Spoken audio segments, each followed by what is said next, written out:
La noticia que circula en la prensa es que estos mísseis brasileños são balísticos e podem conter ogivas nucleares. Sejam todos muito bem-vindos. Para quem ainda não me conhece, muito prazer. Eu sou Felipe de Deus e esse é mais um vídeo do canal Vamos Falar de História. Esse é o terceiro episódio do quadro Cenário Alternativo, onde eu crio uma história que envolve ficção com realidade. Nesse terceiro episódio eu vou estar encerrando o ciclo de um conflito mundial travado entre a OTAN e os BRICS. Agora, se você caiu aqui do nada e não sabe o que está acontecendo, é muito simples. É só você clicar no card aqui em cima para assistir os dois primeiros episódios. Galera linda do meu coração, vocês pediram muito que eu continuasse com o quadro Cenário Alternativo e deu muito trabalho editar esse terceiro episódio. Inclusive são 5h30 da manhã de uma segunda-feira e eu tô gravando correndo aqui para editar, para tentar postar o vídeo até as 2 horas de hoje. Então a melhor forma de você retribuir é deixando o seu joinha, se inscrevendo no canal, ativando o sininho da notificação e compartilhando esse vídeo, essa ideia, com seus amigos, amigas e familiares e todo mundo. Inclusive, eu preciso muito da ajuda de vocês para que eu tenha ideias para criar novos cenários alternativos, não só no futuro, mas também no passado. Então comentem aqui embaixo ideias de novos cenários alternativos, tanto, como eu disse, em um período daqui 5, 6, 10, 20 anos ou voltando lá no século XVIII ou século XIX para moldar a história de acordo com a nossa imaginação. Show de bola? Muito obrigado pelo carinho, pelo apoio de todo mundo. Fiquem todos com Deus e até mais.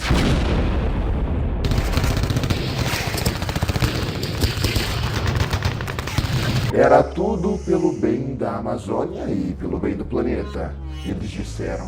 Até parece que o fato de a floresta amazônica ter a capacidade de gerar trilhões de dólares por ano iria fazer com que Joe Biden e Emmanuel Macron arranjassem uma desculpa para internacionalizar algo que pertencia somente ao Brasil. Imagina, eles apenas queriam proteger o meio ambiente de nós, os vilões brasileiros. Naquele dia 20 de agosto de 2022, sem resquícios de misericórdia, o porta-aviões nuclear norte-americano USS Gerald Ford liderou uma numerosa esquadra que transportava 60 mil fuzileiros navais. O objetivo era claro: invadir o Nordeste brasileiro. Por mais poderosa que fosse a Marinha dos Estados Unidos, eles estavam completamente enganados, achando que não haveria resistência. A Marinha do Brasil conseguiu mobilizar uma pequena frota formada por 3 fragatas da classe Niterói e 2 submarinos da classe Tupi. O objetivo não era derrotar aquela esquadra, até porque era impossível. O objetivo era ganhar o máximo de tempo possível até que as cidades brasileiras fossem evacuadas. Era uma missão só de ida, poucos se sacrificando por muitos. Foi isso que aconteceu. Na tarde daquele dia 22 de agosto de 2022, 700 corajosos soldados brasileiros da nossa Marinha fizeram jus à frase: verás que um filho teu não foge à luta. A frota brasileira resistiu de forma honrosa, mas a derrota era inevitável. Sem muito esforço, a poderosa esquadra da Marinha dos Estados Unidos devastou as embarcações brasileiras. O Brasil mais uma vez sangrava.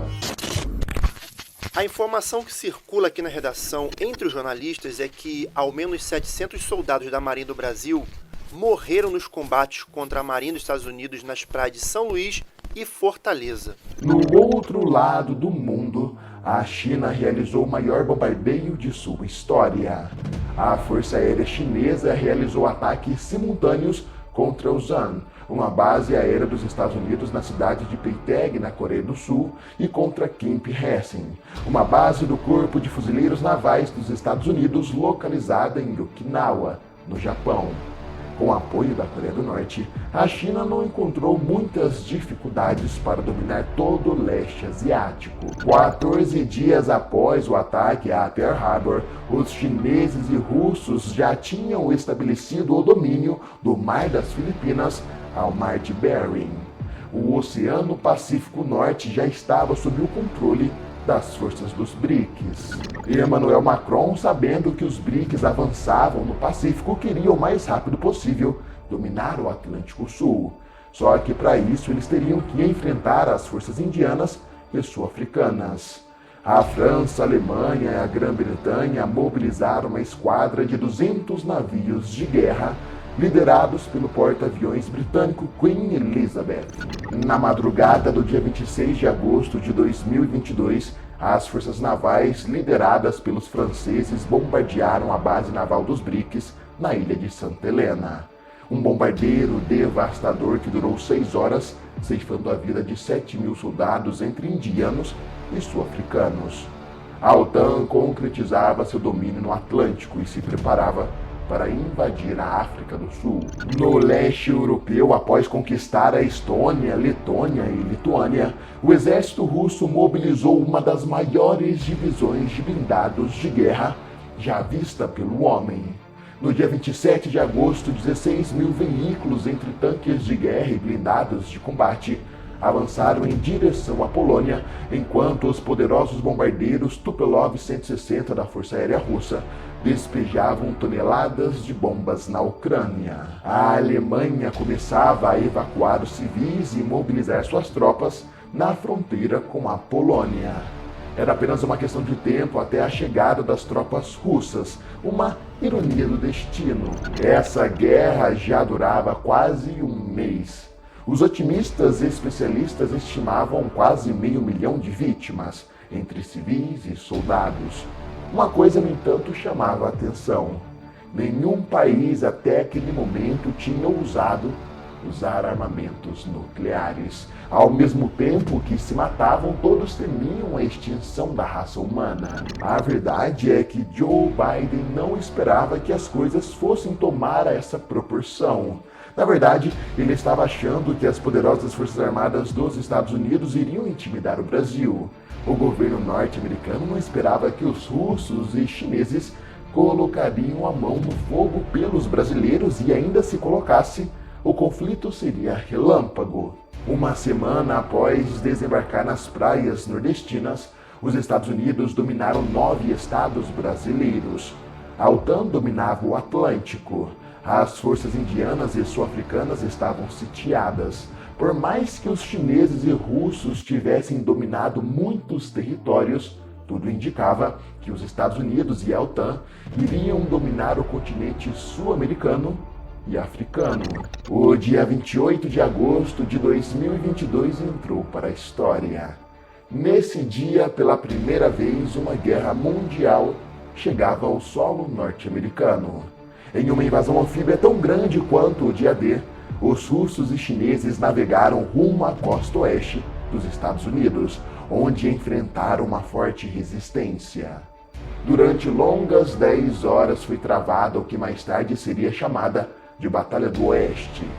Estima-se que o número de baixas ultrapassou a casa de 25.000. Os russos e chineses conseguiram tomar Washington, Oregon e Califórnia. A costa oeste dos Estados Unidos estava dominada pelas forças dos BRICS, um golpe duro para os orgulhosos norte-americanos. Era óbvio que Joe Biden iria dar o troco e com juros.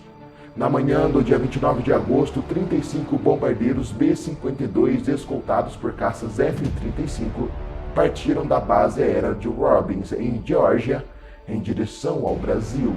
Imediatamente, a Força Aérea Brasileira mobilizou esquadrões de caças F-5 e Gripen que partiram da base aérea de Santa Cruz, no Rio de Janeiro, para tentar interceptar os bombardeiros norte-americanos. O objetivo dos Estados Unidos era bombardear alvos estratégicos em Goiás, Minas Gerais e São Paulo. Era por volta das 10 horas da manhã quando os bombardeiros entraram no espaço aéreo do Brasil. Aquela foi a maior batalha aérea da história da América. A Força Aérea dos Estados Unidos tinha os mais modernos e mais avançados jatos de combate, mas isso não impediu que os Gripens da Força Aérea do Brasil abatessem 16 bombardeiros. Às 11 horas da manhã do dia 29 de agosto de 2022, os B-52 lançaram as primeiras bombas em solo brasileiro. São Paulo e Minas Gerais sentiram o poder destrutivo do ataque aéreo dos Estados Unidos. Na costa brasileira, as forças navais da Marinha Norte-Americana se deslocavam para o sudeste do Brasil para desembarcar mais fuzileiros no Espírito Santo, Rio de Janeiro e São Paulo. A guerra estava tomando um rumo sem volta. A situação do Brasil era extremamente preocupante, era apenas uma questão de tempo até que a OTAN dominasse o sudeste e o centro do país. Desesperado, o governo brasileiro não teve escolha a não ser iniciar o secreto Projeto Paralelo 3, um projeto nuclear que foi desenvolvido secretamente pelas Forças Armadas.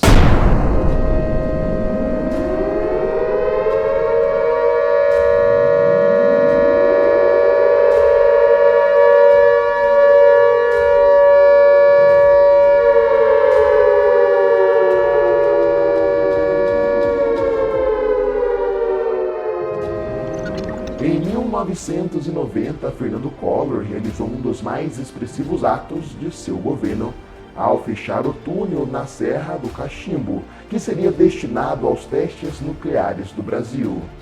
Era tudo que a mídia e a comunidade mundial queriam ver, o governo brasileiro se alinhando às políticas contra a proliferação de armamentos nucleares, enquanto Estados Unidos, China, Rússia e outras superpotências desenvolviam suas próprias ogivas nucleares, algo muito hipócrita.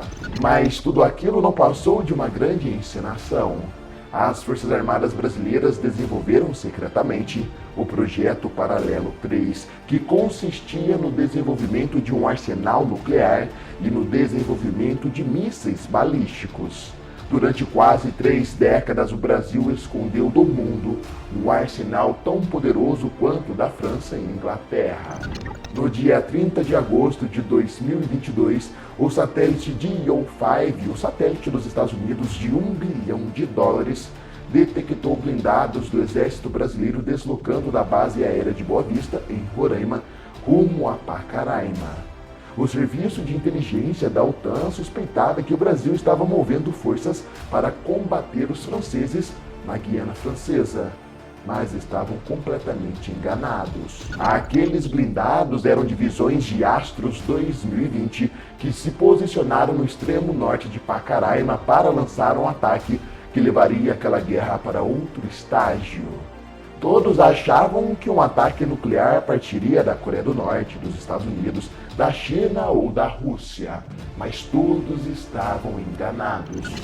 No dia 1º de setembro de 2022, o Brasil revelou ao mundo o Projeto Paralelo 3 ao lançar 4 mísseis nucleares que atravessaram os céus da Venezuela, da República Dominicana, de Cuba e caíram na Flórida, nos Estados Unidos.